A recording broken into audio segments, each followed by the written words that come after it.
নবীজি সাল্লাল্লাহু আলাইহি ওয়াসাল্লামকে বিরল সৌভাগ্য এবং সম্মান দিয়ে মাবুদ ঘোষিত করলেন। ডেকে নিলেন আরশে আজিমে। প্রথম আসমান, দ্বিতীয় আসমান, তৃতীয় আসমান, চতুর্থ আসমান, পঞ্চম আসমান, ষষ্ঠ আসমান, সপ্তম আসমান, সব পার করে সিদরাতুল মুনতাহা পার করে জাহান্নামও দেখিয়েছেন মাঝে, এরপরে জান্নাত পার করে আরশে আজিমে ডেকে নিয়ে গেলেন। ইতিপূর্বে আর কাউকে না কোনোদিন ডেকেছেন, না আর কোনোদিন ডাকবেন। ইনি প্রথম, ইনি শেষ। আরশে আজিমে কোন মাখলুক এবং কোন সৃষ্টি পৌঁছে যাওয়া এই প্রথম, এই শেষ, আর কেউ কোনোদিন যায়নি, আর কোনোদিন যাবেও। মাবুদ ডেকে নিলেন আমার পেয়ারা হাবিব নবীজি মুহাম্মদুর রাসূলুল্লাহ সাল্লাল্লাহু আলাইহি ওয়াসাল্লামকে। এত কাছাকাছি বসে কথা বললেন তারা, এত কাছাকাছি হয়ে গেলেন। কানা কাবা কাউসাইনি আও আদনা, এর চেয়ে কাছে আর হওয়া সম্ভব না। কথাবার্তা হলো, চলে আসছেন যখন, ওখানে গিয়ে উম্মতকে ভুললেন না। হে আল্লাহ, আমার তো মেরাজ হলো, আপনার সাথে কথা বলার কি স্বাদ! সারা পৃথিবীর সব স্বাদ একত্রিত করলেও, হাজার কোটি দিয়ে গুণ দিলেও আপনার সাথে সামান্য কথা বলার স্বাদের সমতুল্য হয় না। হে আল্লাহ, আমার তো মেরাজ হলো, আমার উম্মতের জন্য কোনো ব্যবস্থা করা যায় না, তারাও একটু যদি আপনার সাথে কথা বলতে পারে। আল্লাহ পাক দিয়ে দিলেন, আচ্ছা তাই, ঠিক আছে, যান। আপনি তো আমার সাথে একবার মেরাজ করলেন, কথা হলো আপনার উম্মতকে দৈনিক 50 বার মেরাজের ব্যবস্থা করে দিচ্ছি। 50 ওয়াক্ত নামাজ নিয়ে যান। কয় ওয়াক্ত নামাজ দিচ্ছেন? 50 ওয়াক্ত নামাজ দিলেন, নিয়ে যান। যান, আপনার উম্মতকে দেন। যতবার নামাজে দাঁড়াবে আমার সাথে তাদের কথাবার্তা চলবে। যতবার নামাজে দাঁড়াবে কথাবার্তা চলতেই থাকবে। কান নষ্ট হয়ে যাওয়ার কারণে শুনতে পাই না। দিলের কান যদি ভালো থাকতো, মাওলার কথাবার্তা গুলা শুনতে পেতাম। কি উত্তর উনি দেন? হাদিসে পাকে নবীজি মুহাম্মদুর রাসূলুল্লাহ সাল্লাল্লাহু আলাইহি ওয়াসাল্লাম ইরশাদ করেন, যখন বান্দা নামাজের মধ্যে পড়ে আলহামদুলিল্লাহি রাব্বিল আলামিন, মাবুদ সাথে সাথে উত্তর দেন হামিদানি আবদি। বান্দা যখন পড়ে যাবতীয় প্রশংসা মহাবিশ্বের প্রতিপালক একমাত্র আল্লাহর জন্য প্রযোজ্য, মাওলার সাথে সাথে উত্তর দেন আমার বান্দা আমার প্রশংসা করেছে। বান্দা যখন বলে আর রহমান আর রহিম, যিনি পরম করুণাময় অতিশয় দয়ালু, মাওলার সাথে সাথে উত্তর দেন আসনা আলাইয়া আবদি, আমার বান্দা আমার গুণকীর্তন করল। যখন বান্দা বলে মালিক ইয়াউমিদ্দিন, বিচার দিবসের একচ্ছত্র অধিপতি একমাত্র মালিক, সাথে সাথে মাবুদ বলেন মাজ্জাদানি আবদি, আমার বান্দা আমার গরিমা গেয়েছে। বান্দা যখন পড়ে ইয়্যাকা না'বুদু ওয়া ইয়্যাকা নাস্তাঈন, ইবাদত একমাত্র আপনার কাছে আপনারই করি, সাহায্য একমাত্র আপনার কাছেই চাই, সাথে সাথে মাওলা বলেন হাদা বাইনি ওয়া বাইনা আবদি, এটি আমি এবং আমার বান্দার মাঝখানে 50-50। বান্দা আমাকে তার ইবাদত কয়বার দিয়ে পাঠাইলেন? 50 বার মেরাজ। এজন্য নবীজি বলেন as-সালাতু মিরাজুল মুমিন, নামাজ মুমিনের মেরাজ। আমি যেমন আল্লাহর সাথে গিয়ে মেরাজে কথাবার্তা বলেছি, তোমরাও কথাবার্তা বলতে পারবে। তোমাদের জন্য এই উপহার উপঢৌকন বিশ্ব নিয়ন্তা মহা আরশের মালিক রব্বুল আলামিনের পক্ষ থেকে। 50 ওয়াক্ত নামাজ নিয়ে আসতেছেন, কি খুশি আমার উম্মত, 50 বার কথা বলবে আল্লাহর সাথে। ষষ্ঠ আসমানে এসে মুসা আলাইহিস সালামের সাথে দেখা, ফিরতি পথে দেখা, আগেও দেখা হয়েছে একবার যাওয়ার পথে। আল্লাহ কি দিলেন? আরে 50 ওয়াক্ত নামাজ দিয়েছেন। মুসা আলাইহিস সালাম বললেন, আপনি খুব খুশি মনে হচ্ছে, 50 ওয়াক্ত নামাজ দিয়েছে, আপনি বুঝেন? পড়তে পারলে যেমন সওয়াব আছে, না পড়তে পারলে তো ডান্ডা ওরকম, এটা তো ফরজ। ইন্না উম্মাতাকা লা তুতিক, পারবে না আপনার উম্মত, পারবে না। ওয়া ইন্নী জাররাবতু কওমি ওয়া আলাজতু উম্মতি, আমি উম্মত চালানোর দীর্ঘ অভিজ্ঞতা আমার আছে। আপনার মর্যাদা আমার চেয়ে অনেক বড়, বেশি মর্যাদায় আপনি আমার চেয়ে অনেক বড়, ঠিক, কিন্তু উম্মত চালানোর অভিজ্ঞতা এই দিক থেকে আপনার চেয়ে আমার অভিজ্ঞতা বেশি। আপনি আমার কথাটা নেন। আমি আমার উম্মত চালায় দেখছি, এগুলো এত টাল্টি পাল্টি করছে, বেতমিজি করছে।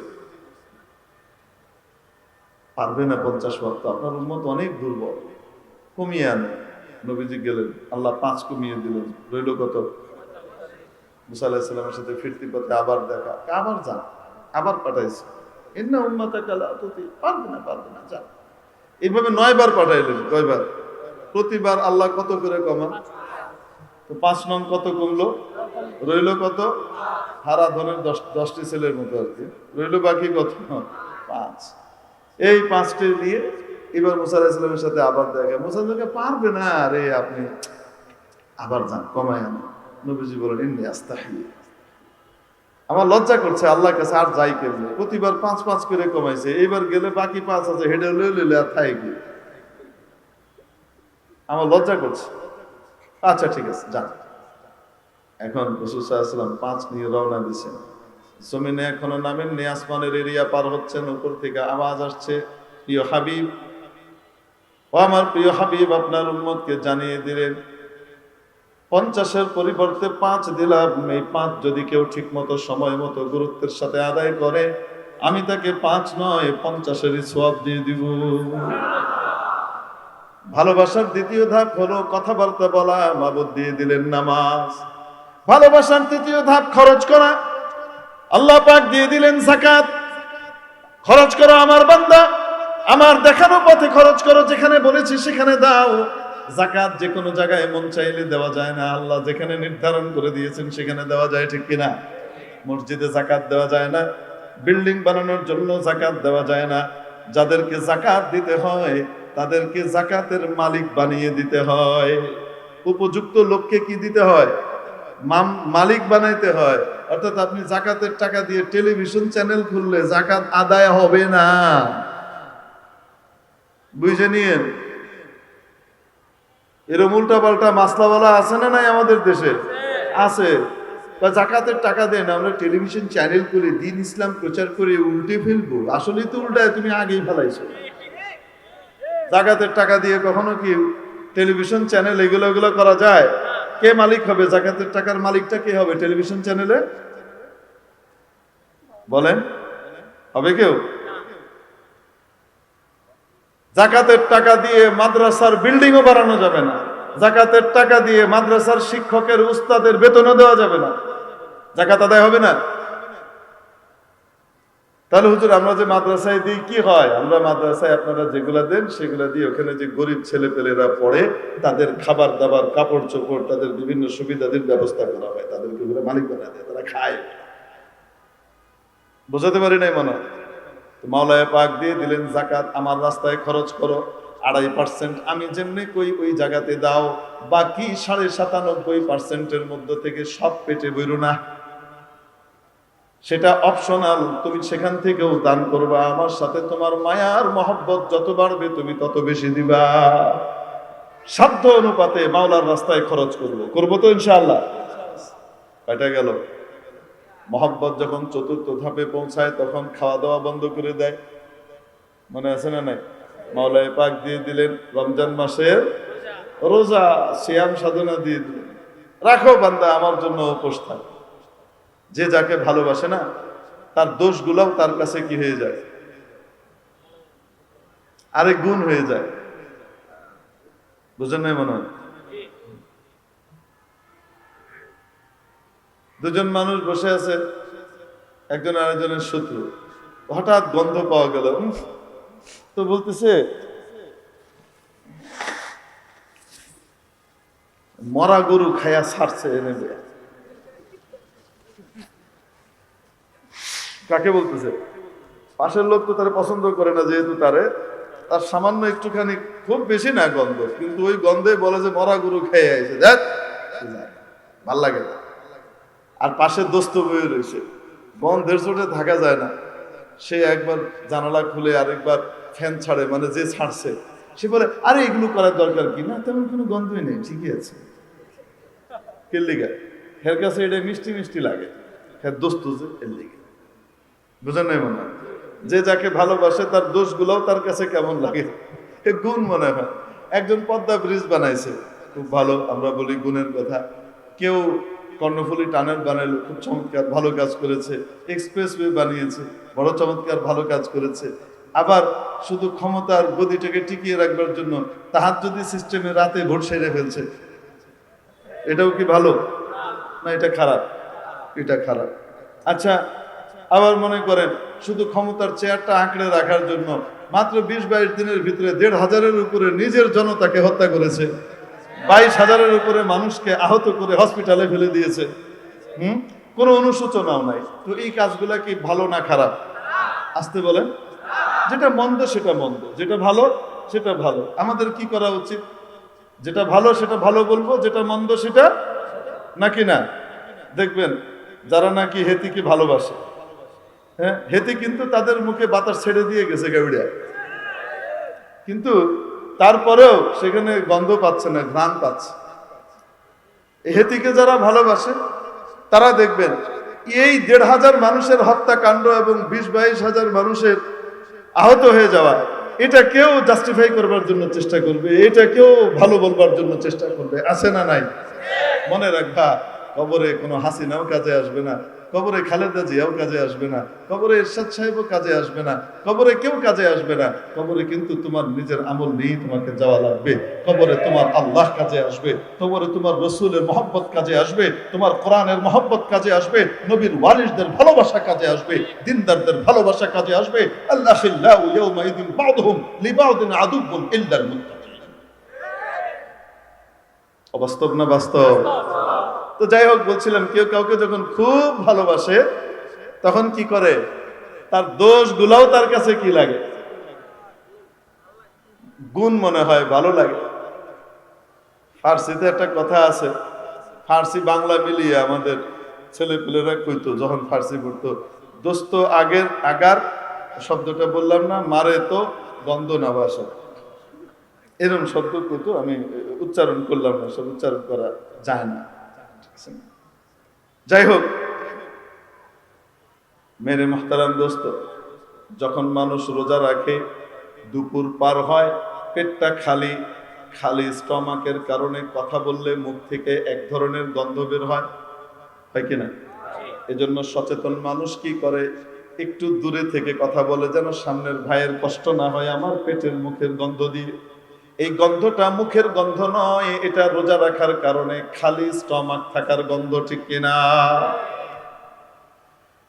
মুখ থেকে যে দুর্গন্ধটা বের হয় এটা তো দুর্গন্ধ, কিন্তু রব্বুল আলামিনের সাথে এই বান্দার ভালোবাসা এত প্রগাঢ়, এত গভীর হয়ে যায়।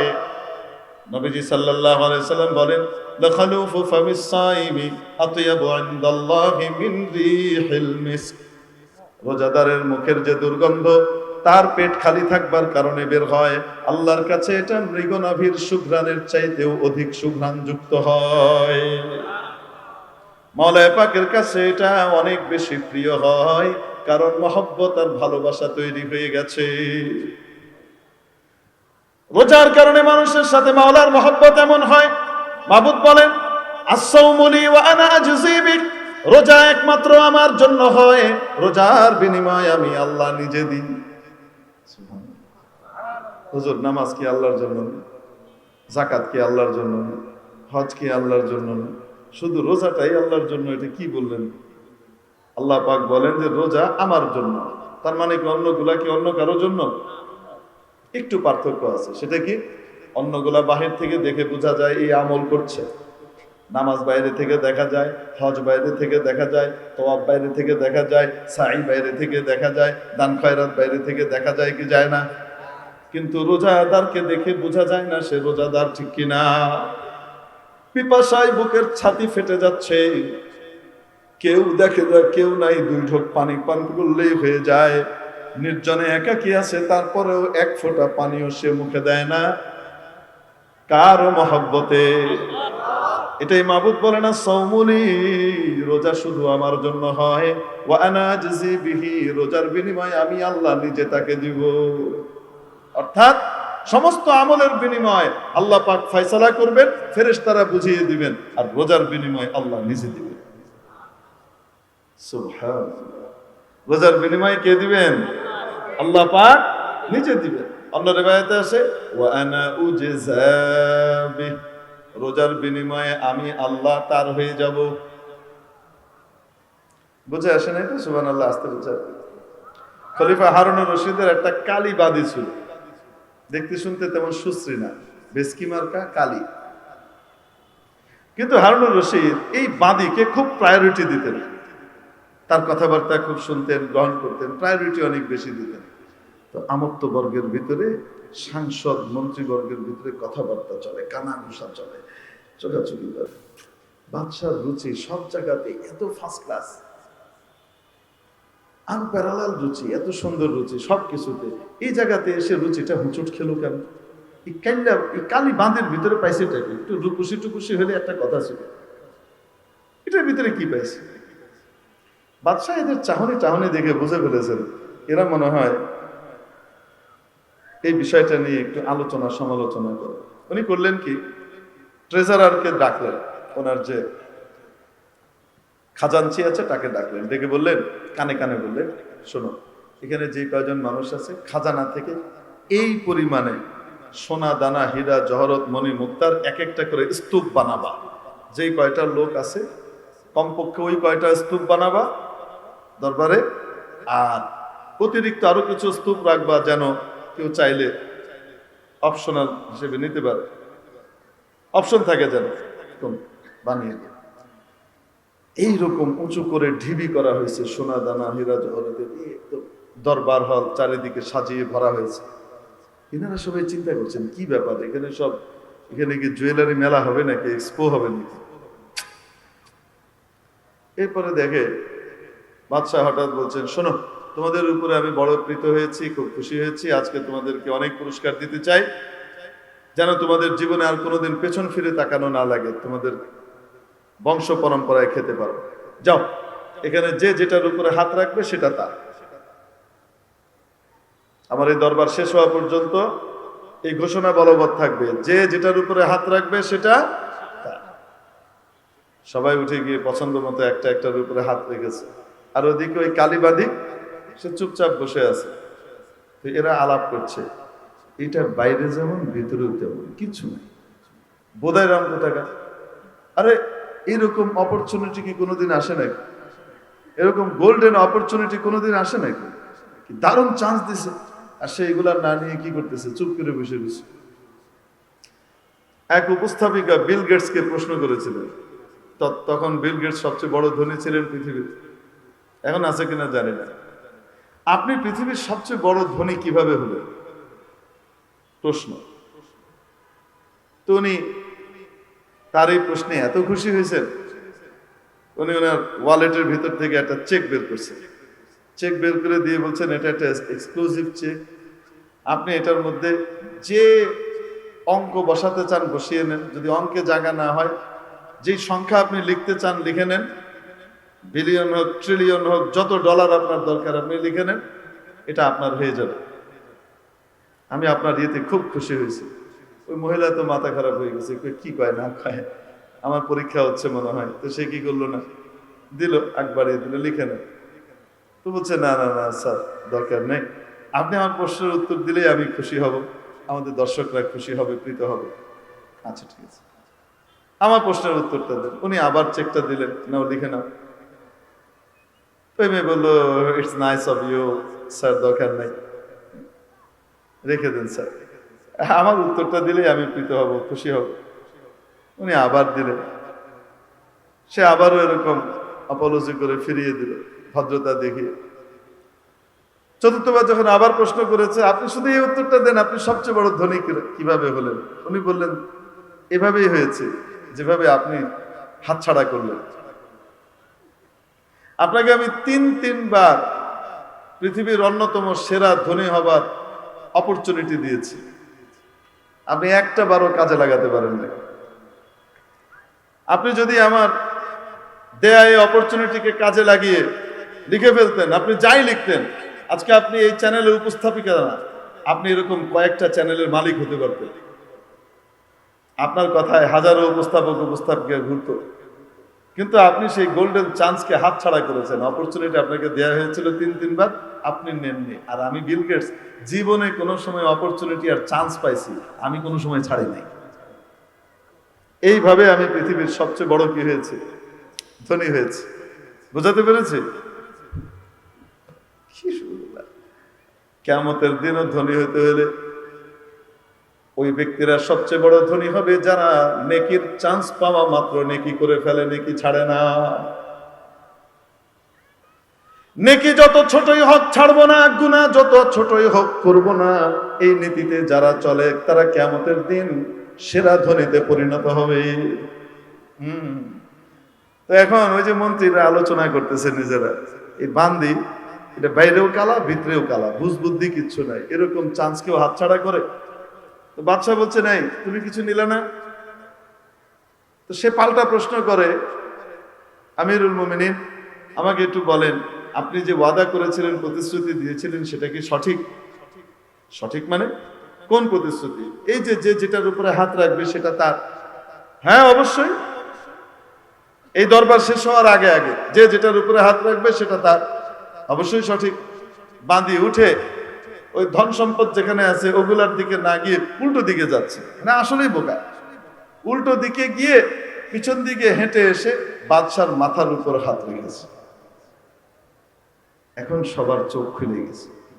আমরা যাকে বোকা মনে করতেছিলাম মাদ্রাসায় বাচ্চা দিছে, আমরা যাকে বোধাই মনে করতেছিলাম পানের জলে বাচ্চাটাকে ভাসায় দিছে, এটাই তো আসলে বুদ্ধিমান। চোখ বন্ধ হলে বুঝে। এখন সবার চোখ খুলে গেল, হায় রে, আমরা তো বাদশার খাজানার কোটি ভাগের 1 ভাগ করে অল্প কিছু পেয়েছি, আর এই বাঁধি বাদশার মাথায় হাত রেখে বাদশাকে নিয়ে নিয়েছে, বাদশা যার গোটা খাজানা তার। মাওলা বলেন নাসসাউমুলি, রোজা একমাত্র আমার জন্য, আনা উজজা বিহি, রোজার বিনিময়ে আমি আল্লাহ আমার বান্দার আমার বান্দির হয়ে যাই। রোজা রাখবো তো ইনশাআল্লাহ। ভালোবাসা যখন 5ম ধাপে পৌঁছে পাগল হয়ে যায়, বাড়িতে ছুটে যায়, মাওলা দিয়ে দিলেন হজ। রমাদানুল মুবারকের মাত্র 2 মাস পরে হজ দিয়ে দিলেন। আমার পাগলরা আমার কাছে আসবে, এসে মাওলার দরবারে দেখবেন আল্লাহর ঘরকে কেন্দ্র করে চক্কর লাগাতে থাকে। যেহেতু পাগল হয়ে গেছে, মাথা টাথা ঠিক নাই, পাগলের অভিনয় করছে, পাগলের বেশ ধরেছে। পাগলের যেমন নখ চুল কাটার সময় থাকে না, ফিকির থাকে না, তার জন্য নখ চুল ইত্যাদি কাটা ইহরাম অবস্থায় নিষেধ। পাগল যেমন সুগন্ধি ব্যবহার করার কোনো ফিকির তার থাকে না, ঠিক তেমনি ভাবে এই পাগলের জন্য সুগন্ধি ব্যবহার করা নিষেধ। এমনি ভাবে যত কাজ আছে সবগুলাই পাগলের সাথে সাদৃশ্যপূর্ণ। মাওলার জন্য পাগল হয়ে গেছে, মাওলার দরবারে গিয়ে চক্কর লাগায়। আল্লাহ পাক আমাদের সবাইকে মাওলায়ে পাকের খাঁটি পাগল হওয়ার, সত্যিকারের আশিক হওয়ার তৌফিক দান করেন।